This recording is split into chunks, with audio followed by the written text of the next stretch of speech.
Bonjour à toutes et à tous, à certains qui sont arrivés entre temps.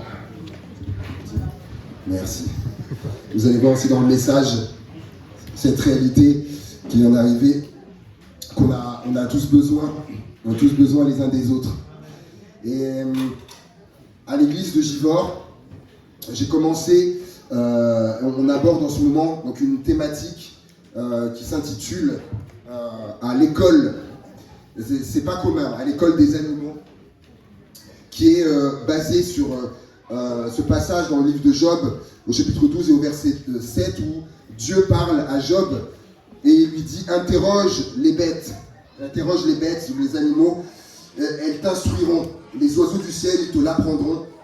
Parle à la terre, elle t'instruira, et les poissons de la mer te le raconteront. » Et il y a vraiment cette invitation de Dieu, donc du coup, à aller interroger en fait les animaux, c'est-à-dire à aller apprendre des animaux, d'aller retirer des leçons, littéralement, des animaux. On a abordé déjà l'aspect de cet oiseau dont Dieu lui-même s'identifie à l'aigle. On a abordé ça. Vous connaissez ces textes, hein, voilà, ceux qui se confient en l'Éternel prennent leur envol comme l'aigle, il te fait rajeunir comme l'aigle, etc. Il y a plusieurs passages comme ça, comme l'aigle. Donc on a vu déjà comment être comme l'aigle. On a parlé du lion également, et notamment aussi avec Saint-Chamond, donc dimanche passé. Et quand il m'a donné l'occasion d'apporter la parole aujourd'hui, je me suis dit, avec les frères et sœurs de Vienne aussi, on va continuer également sur ça. Et j'étais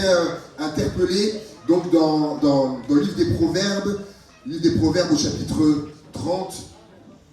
Proverbes, chapitre 30. Proverbes, chapitre 30, et le verset 30, c'est ce qu'on a vu dernièrement, le lion, le héros des animaux, ne reculant devant qui que ce soit. Mais en replongeant dans ce texte et en remontant un petit peu, je suis arrivé à regarder au verset 27 qui a attiré mon attention.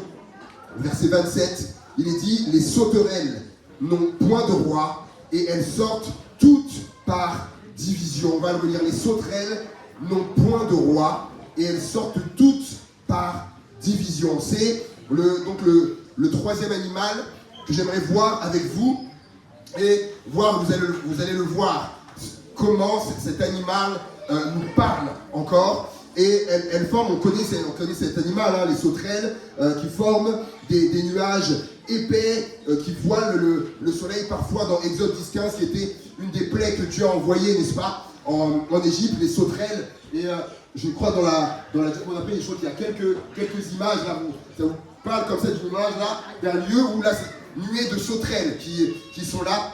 Je crois qu'il y a la photo d'après également, en Afrique là, où il donnait d'un éléphant, vous voyez un petit peu l'image du coup de sauterelles. On peut imaginer cette plaie quand Dieu a envoyé ça à l'Égypte. La Bible en parle beaucoup, je vous ferai grâce de tous les versets où ça en parle. On sait que Jean-Baptiste s'en nourrissait, Matthieu 3-4, etc. Donc Exode 10-15 pour les plaies. L'auteur du livre des Proverbes souligne une qualité particulière concernant la sauterelle. Est-ce que vous voulez la connaître? Ouais. Le mot division, lorsqu'il va dire « Les sauterelles n'ont point de roi et elles sortent toutes par division ». Là, il n'est pas la question de division, comme on lit dans les églises, tout ça. Non, c'est pas du tout ça. Là, le mot en hébreu nous parle d'une armée. Je crois que c'est dans la diapo. Voilà, c'est ça. Nous parle d'une armée avançant dans la cohésion.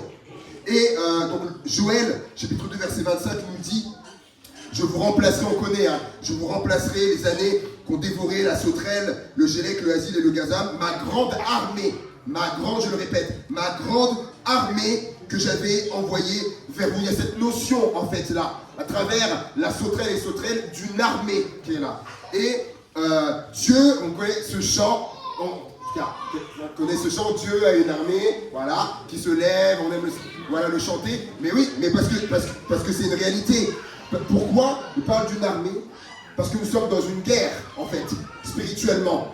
Là, on nous parle de guerre, c'est là, mais spirituellement, en fait, il faut l'avoir à l'esprit Nous sommes dans une guerre entre deux royaumes, lumière et ténèbres. Il y a une guerre spirituelle qui est là. Pour ça qu'il est question d'une armée.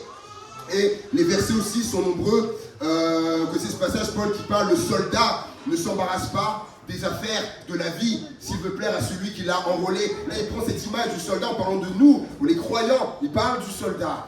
Et Éphésiens chapitre 6, vous connaissez l'armure du quoi? Du croyant, l'armure. N'est-ce pas? Le bouclier, la ceinture, etc., le casque et tout ça. On est dans cette, en fait, dans cette notion-là très claire de l'armée.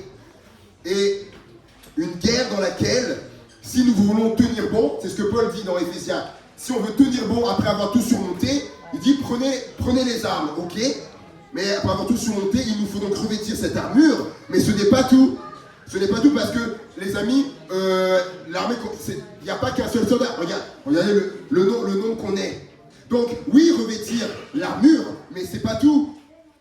Il faut également avancer. Comme il est dit dans le texte en hébreu, là, elle sort par division. Il faut avancer dans la cohésion, comme les sauterelles. Et la cohésion, c'est quoi la définition? Il dit donc propriété d'un ensemble dont toutes les parties sont solidaires. Et on parle aujourd'hui beaucoup, dans le monde de l'entreprise, etc., on parle beaucoup de team building. Et team building, on prend les équipes, tout ça, des fois ils les emmènent à la mer, où ils vont faire du karting, ils vont faire tout un tas de choses là. Certains ils sont là, peut-être ils en ont vécu dans leur entreprise, en fait, ils font ça pour resserrer les liens, pour la cohésion des équipes de l'entreprise, de la société. Parce que, en fait, ils ont compris, ben oui, sans cohésion, les amis, sans cohésion, tu vas nulle part. Sans cohésion. Et donc ça, ils l'ont compris, en fait. Et je regardais dernièrement un reportage sur un chef cuisinier, là, qui va s'afficher après, le chef Glenn Viel, qui est un des meilleurs chefs du monde, chef 3 étoiles, et il montrait comment, pour la cohésion de ses équipes dans ce restaurant, plusieurs fois il fait chez lui donc grand barbecue, etc. Il invite tous les cuisiniers, tout le monde, ils sont nombreux, et il est au barbecue, etc. Ils font tout un tas de choses pour la cohésion.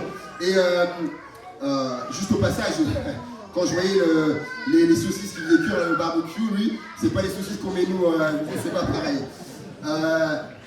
Et cette cohésion là, en fait, on la voit dans le sport. Est-ce qu'il y a des enfants qui sont là? Est-ce qu'il y a des enfants qui font du sport d'équipe?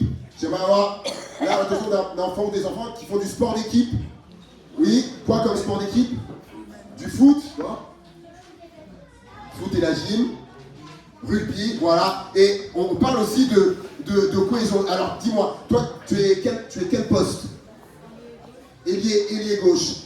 Est-ce que tu as déjà entendu quand vous avez perdu le ballon, l'équipe a perdu le ballon, l'autre équipe se dirige vers vous? Est-ce que tu as déjà entendu le coach dire de redescendre? Est-ce que tu as entendu ça? Ben oui, parce que j'en ai fait aussi du foot et on entendait le coach, même si moi j'étais aussi à l'avant, attaquant, quand on perdait le ballon, coach disait on redescend. Et si on ne l'avait pas fait, et ben, on se prenait une soufflante après. Pourquoi? Parce qu'il faut la cohésion. Pas me dire, oh non, moi je suis devant, moi je suis attaquant, on a perdu le ballon, non, moi non, je dois redescendre également pour aller aider ceux qui sont en défense. La cohésion. Et en parlant justement de sport, j'ai travaillé dans une entreprise, c'est affiché après, il s'appelle France Sport. On voit pas bien, donc là c'est des coupes, etc., toutes sortes de coupes. En fait, c'est l'entreprise leader numéro 1 en France de tout ce qui est les récompenses sportives, les trophées, les médailles, etc. J'ai travaillé là-bas. Et lors de ce qui s'appelle la saison, d'ailleurs j'ai pris les nouvelles d'une ancienne collègue derrière moi, et ça commence demain là. Commence la saison, un rythme bien plus intense parce qu'il y a tous les championnats et tout ça, rythme très cadencé. Et ce qui m'a marqué lorsque j'ai travaillé là-bas, c'est que à un moment donné, c'est vraiment, des fois il y a des afflux de commandes, on envoie, parce qu'en plus c'est à l'international, ça envoie partout, il y a tellement de travail. Ce qui m'a marqué, c'est que tu vois des fois des gens d'autres services venir dans là où moi j'étais, etc. pour après pour les expéditions, tout ça. Ils viennent et ils viennent prêter main forte et ils sont là, etc. Même certaines des filles, parce que souvent elles n'ont que des filles commerciales, elles viennent, il y a besoin d'aide, elles viennent, etc. Et on sont là, ça m'a marqué ça. Vraiment, ça m'a marqué. Et je me suis dit,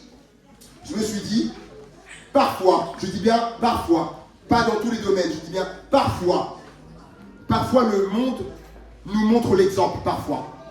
Je dis bien dans certains domaines, des fois, c'est le monde qui nous montre l'exemple, parfois. Vous apprendrez à me connaître, moi je suis assez franc. Et le mot, le synonyme du mot division, c'est bataillon, compagnie, unité, escadron, régiment. Des mots qui mettent en avant l'importance de rester groupés pour combattre et vaincre ensemble. Le premier aspect, la cohésion n'est pas le fruit du hasard. C'est pas le fruit du hasard. Vous l'avez vu, hein, il y a les exemples que j'ai donnés, vous avez vu qu'il y a une volonté. Il y a une volonté dans la cohésion. C'est pas le fruit du hasard. Et les sauterelles, c'est pareil. C'est très intéressant. Qu'est-ce qui les pousse donc à rester groupés? En fait, le texte dit elles n'ont pas de roi. Vous vous rappelez, on l'a lu? Elles n'ont pas de roi. Elles n'ont pas de roi. Il n'y a pas un chef. Il n'y a pas un leader, etc. Mais il y a cette cohésion qui est là. Ah, mes amis, ça doit nous parler. Le fait qu'il y a cette cohésion, qu'elle soit solidaire, ne dépend pas d'un chef, ni d'un responsable, d'un patron, d'un pasteur, en fait. Ça ne dépend pas du pasteur, leur cohésion. Alors, d'où vient leur cohésion? Ils expliquent qu'il existe donc des forces invisibles qui les poussent à rester ensemble. Et ces forces invisibles sont le vent et les courants d'air ascendant dus au soleil. Là, c'est pas moi je ne suis pas scientifique, hein. Comme je le disais plusieurs semaines. Du coup, là, j'ai beaucoup potassé. Hein. Pour ces choses-là, je veux lire des choses, etc., voir les reportages, les vidéos. Très intéressant. Dès que le soleil disparaît, à l'horizon, elles se posent et dévorent ce qu'elles trouvent. Elles ne vont redécoller que lorsque le soleil aura suffisamment réchauffé l'atmosphère. Elles avancent groupées grâce au soleil, oh là là, grâce au soleil et au vent. Comment ne pas penser le soleil? Jésus appelait le soleil de justice. Elles sont là à regrouper la cohésion grâce à Christ et au vent. Un jour de la Pentecôte, il y eut un vent soufflard, le vent de l'Esprit de Dieu. La cohésion grâce au Christ et au Saint-Esprit. Isolées, les sauterelles sont des animaux faibles et insignifiants lorsqu'elles sont isolées. Comme le dit David, je suis chassé comme la sauterelle dans le psaume 109 au verset 23. Mais quand la sauterelle est isolée, elle est également la proie des prédateurs. Ecclésiaste 4:10 nous dit malheur à celui qui est seul. Certains voient peut-être où je veux en venir. Ce discours que parfois on a entendu, que peut-être vous avez entendu, que j'ai entendu, non mais moi, je vis ma foi seul. Je vis ma foi seul.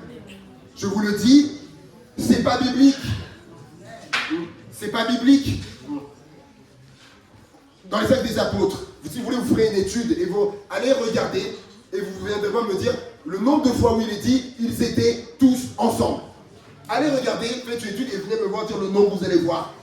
Ils étaient tous ensemble dans un même lieu. Ils étaient tous ensemble. Les gens allaient ensemble le lieu de la prière, ensemble. Donc quand je vis ma foi seule, c'est pas biblique.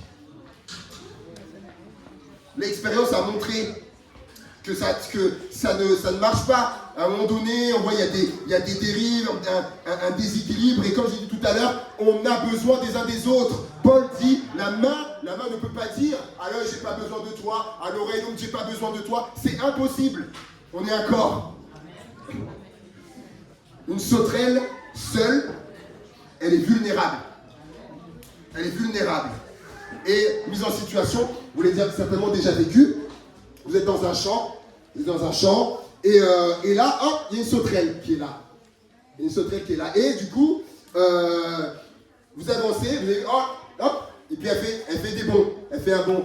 Ben oui, la peau, comme ici on dit bichette. Non, bichette. Ben ouais. Nous, je veux dire, vous imaginez le rapport de taille, quand même, moi. Et la pauvre, elle fait des bons, on avance. Bon, moi, allez, je vous dis, des fois, je me suis amusé, hein, c'est là, c'est avance, et puis elle fait des bons comme ça. La pauvre, elle a peur. Elle a peur. Mais maintenant, l'image d'après, s'il te plaît. Là, ça va vite. Mais là, par contre, là, je vous dis, si je suis dans un champ et que là, tout est rapide comme ça, là, c'est moi qui fais plus le fier, là. Et là, je vous le dis, là, c'est moi qui vais commencer à faire des bombes. Et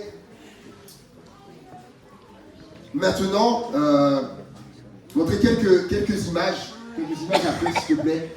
Voilà, donc invasion de sauterelles à Las Vegas. Vous avez vu tout ça partout à Las Vegas. Il y a eu également en Corse, également, j'ai mis l'image d'après, voilà, les habitants terrorisés. Il y avait des titres également, ça sème la panique, etc. Ah, une sauterelle, vous avez vu une sauterelle toute seule, hein? Oh, c'est sûr, mais là, lorsqu'elles arrivent comme ça, là, mes amis, là, j'ai noté une sauterelle seule.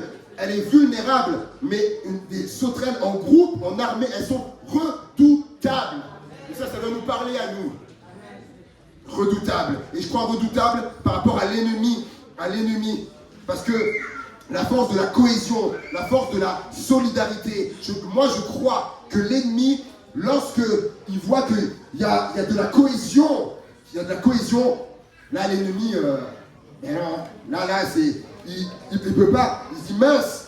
Par contre, une église où il n'y aurait pas de cohésion, de solidarité, là il dirait, chouette, je vais pouvoir m'infiltrer, je vais pouvoir semer la zizanie, mettre la pagaille, la discorde, etc. Pourquoi? Parce que lorsqu'il n'y a pas de cohésion, c'est comme une brèche qui peut aller. Et c'est pour ça que Néhémie, lorsqu'il a voulu reconstruire la muraille, il a mis les familles, tout le monde était là au poste, et notamment il y avait des brèches aussi à recolmater, parce que c'était comme ça que les ennemis faisaient leur incursion. Lisez Néhémie, la cohésion. On l'a chanté, ils ont fait un exploit en 52 jours, reconstruire la muraille. Pourquoi? Cohésion, ils étaient comme des sauterelles. Et je mettrais que le mot,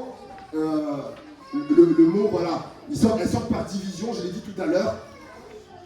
Le synonyme sont ces 5 mots-là. Vous avez remarqué, 1, 2, 3, 4, 5. Vous voyez que le mot, si vous mettez les 5 mots alignés, 5 mots, celui du milieu, est-ce que vous avez vu c'est quoi le mot du milieu? Unité. En fait, la cohésion, je dis, c'est pas le fait du hasard, c'est parce qu'elle est révélatrice d'une autre réalité. C'est qu'il y a l'unité, en fait, qui est là. Et c'est mon deuxième point. L'unité, un défi à relever jour après jour. Nous devons être intentionnels pour vivre l'unité. Je peux avoir la volonté d'être uni, mais ça ne suffit pas. Ça demande un travail quand même, un travail personnel, un travail de groupe. Ça demande des efforts. Éphésiens 4.3, faites tous vos efforts, dit Paul, pour conserver l'unité. N'est-ce pas? Par le lien de la paix. Faites tous vos efforts. Ça demande des efforts, l'unité. Ben oui, ça demande des efforts. Et pourquoi ça demande des efforts? Parce que l'unité, elle est fragile. L'unité, c'est quelque chose de fragile. Et vous savez à cause de quoi? À cause des différences. C'est à cause des différences que l'unité est quelque chose qui est fragile, qu'il faut travailler et faire les efforts pour conserver. Pourquoi? Parce qu'il y a des différences de point de vue, différences de culture, différences d'éducation, différences de niveau de vie, etc., toutes sortes de différences. Et différences de passé, tout ça. Et je posais une question aux enfants, celles devant, elles n'ont pas répondu, celles qui sont ici. Tous les trois là, ou Ambre et celles qui sont à côté. Vous posez une question. De quelle couleur? C'est de quelle couleur une sauterelle? Vert. Est-ce que tu peux mettre l'image, s'il te plaît? Ah ouais. Tiens.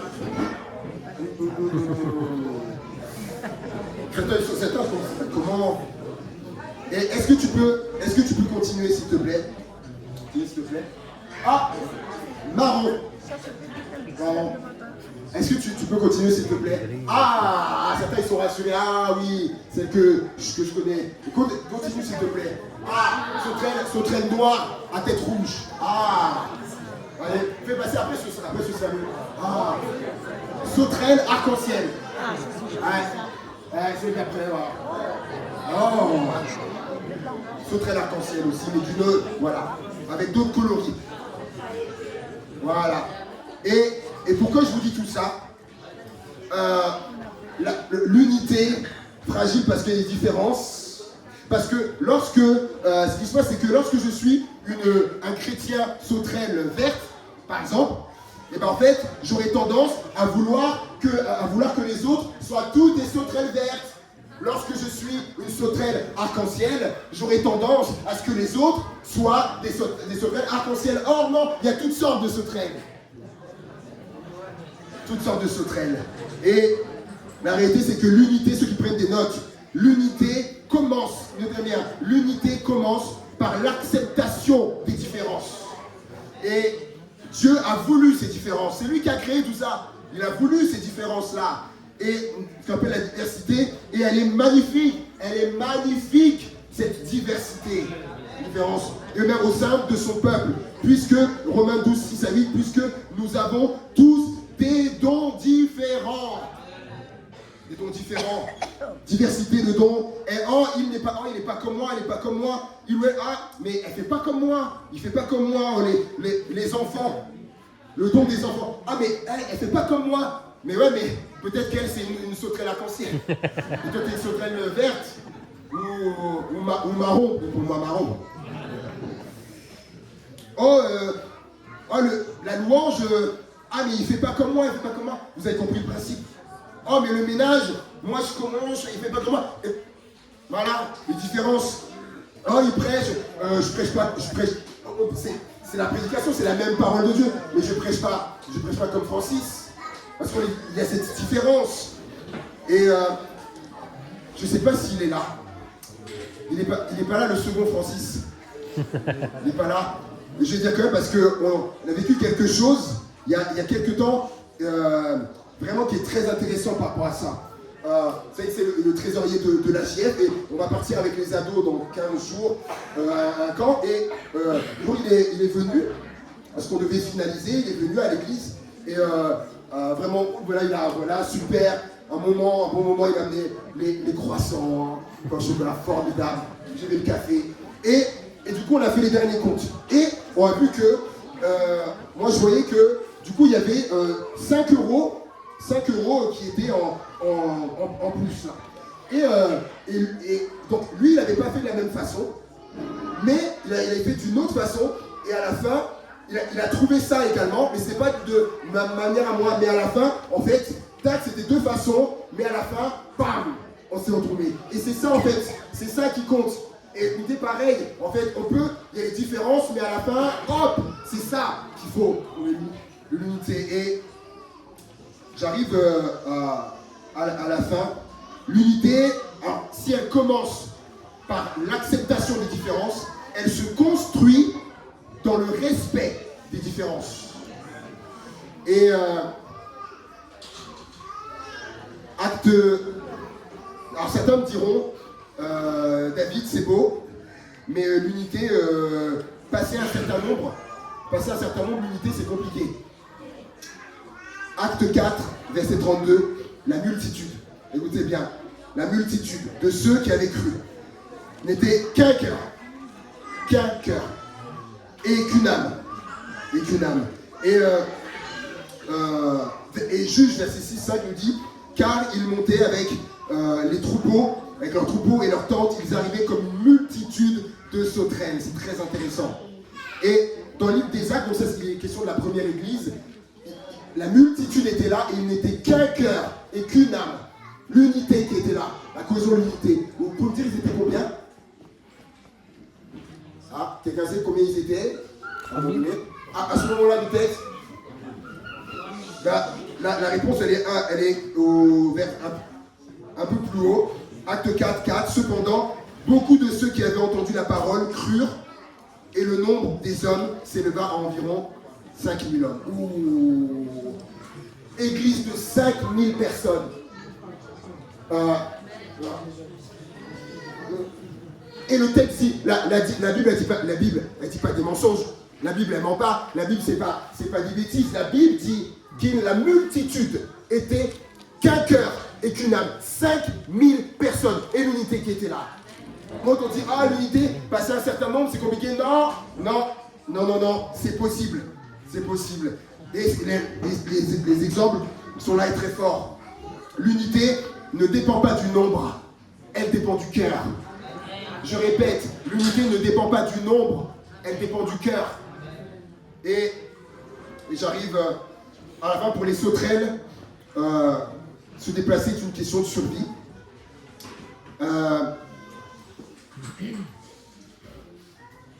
Tu veux celle d'après, s'il te plaît. Question de survie. Et là, celle d'après. Ça, c'est pareil, hein, ça c'est scientifique.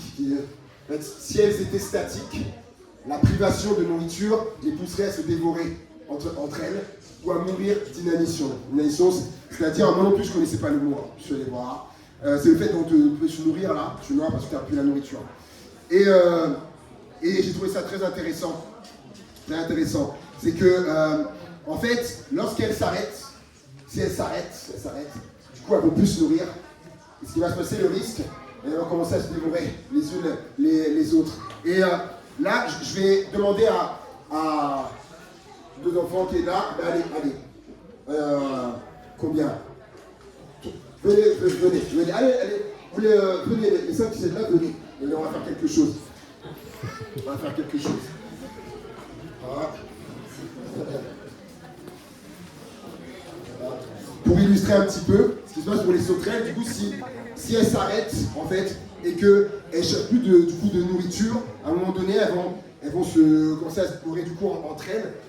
Voilà, on va rester statique. Vous savez ce que c'est statique? C'est-à-dire de ne plus bouger. Il y a un jeu comme ça quand tu... voilà, vous savez. Quelqu'un va... Non, on va avancer un petit peu et juste quelqu'un va dire stop. Au stop, on va s'arrêter. Ok? Allez, allons-y, on se déplace. Quelqu'un dit stop. Voilà. Statique. Du coup, en fait, ce qui se passe, c'est que pour nous, hein, l'église, si on s'arrête, ce qui va se passer, c'est que du coup, quand tu n'as rien d'autre à faire que du coup, à se regarder les uns les autres, dire t'as une tache, t'as renversé du chocolat ce matin là. Toi, dis donc, et on va se regarder comme ça, et ce qui se passe, c'est qu'on va commencer à voir soit ce qui ne va pas chez l'autre et tout ça, alors que si on se met en mouvement, voilà. Il n'y a pas de stop, hein. On continue d'avancer, voilà, tout ça. Et en fait, on n'a pas le temps de voir ce qui va pas chez l'un, chez l'autre. Non, vous voyez, merci les enfants, on peut les applaudir. Du coup, quand elles sont en quête de nourriture, en fait, il n'y a pas le temps pour ça. Vous voyez, et ça nous parle, en fait, ça nous parle de cette nourriture. Lorsque on est focalisé, l'Église a avancé, la nourriture, vous voyez, il n'y a pas le temps pour ça. Et ce qui est formidable, pourquoi? Parce que, en fait, on a les regards sur notre nourriture spirituelle et qui est Christ, c'est la parole. Et oui, du coup, on n'a pas le temps de les autres. Pourquoi? Parce que nos regards, ils sont sur Christ. Et quelqu'un a dit, la vie est dans le mouvement, pasteur Martorano, la vie est dans le mouvement, s'arrêter, c'est la mort. Et donner cette image de la... Voilà, que c'est la mer morte. Mer morte. Vous savez pourquoi on l'appelle la mer morte? Très saleuse, effectivement, tout ça, mais pourquoi elle est morte? Parce qu'en fait, vous voyez, en fait, elle se déverse nulle part. Elle est statique, elle ne bouge pas. C'est la mer morte. Et en effet, faut pas la voir. En effet. Vous voyez, l'eau stagnante, vous voyez, la mer, et on l'appelle la mer morte. Alors, or, nous ne sommes pas appelés à stagner, nous sommes pas appelés à faire du sur place, on est appelé à avancer. Et d'ailleurs, il est dit, Juge 6,14, va avec la force que tu as. Jésus a dit, allez, faites de tous les disciples, allez, il faut avancer, faut y aller. Et d'ailleurs, il faut aller avancer tout en restant groupés, solidaires, unis, et en recherchant la nourriture spirituelle saine. Et on l'a chanté également, et à partager aux autres. En fait, elle est morte parce qu'elle ne se déverse vers personne. Il n'y a pas le partage vers les autres.